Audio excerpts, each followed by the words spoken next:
Hormat, jika Bapak mendengarkan video saya ini, ya kan, nggak usah berpikir bahwa saya ini mencari sosialitas, mencari uang. Ya, saya di Amerika usia 24 tahun, gaji saya 1 bulan udah 1 miliar. Situ, saya sudah cukup secara materi. Uang saya di luar negeri banyak di situ.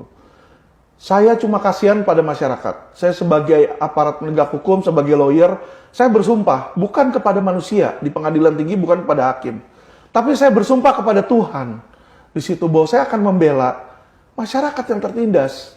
Jadi setiap kata-kata keras yang saya lakukan bukan karena saya benci sama Polri, tapi saya frustasi, saya kecewa, ya kan? Karena kenapa?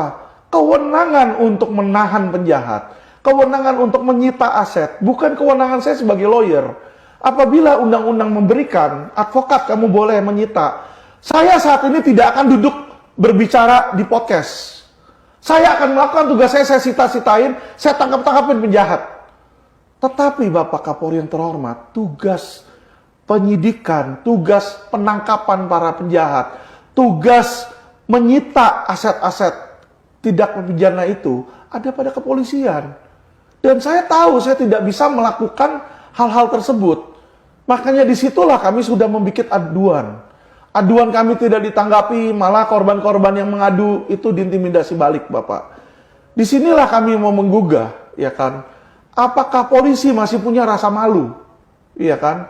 Anda mengenakan baju polisi, setiap bulan Anda mendapatkan gaji dari apa? Keringat masyarakat. Apakah Anda peduli terhadap masyarakat? Ya, saya Bapak Kapolri, kalau Bapak berpikir bahwa saya mau mencemarkan nama baik Bapak atau polisi-polisi lain berpikir seperti itu, ya kan? Saya buat janji saya kepada Bapak. Bapak bereskan itu 5.000 orang, bereskan berikan hak-hak mereka, berantas semua investasi bodong, tangkap tanpa pandang bulu, ya kan? Gak usah proses hukum, Pak. Bapak mau saya di penjara berapa lama? Misalnya pencemaran nama baik 4 tahun. Saya 4 tahun di penjara nggak apa-apa, Pak. Saya masuk rela dan ikhlas, Pak. Di situ. Tapi, Pak, ya kan, jika pembela masyarakat aja diperlakukan seperti ini, saya aja yang viral, sulit untuk memperoleh keadilan. Bagaimana rakyat biasa, Pak? Itu yang Bapak perlu pahami. Ya kan? Mereka ini nggak punya corong, Pak, untuk berbicara.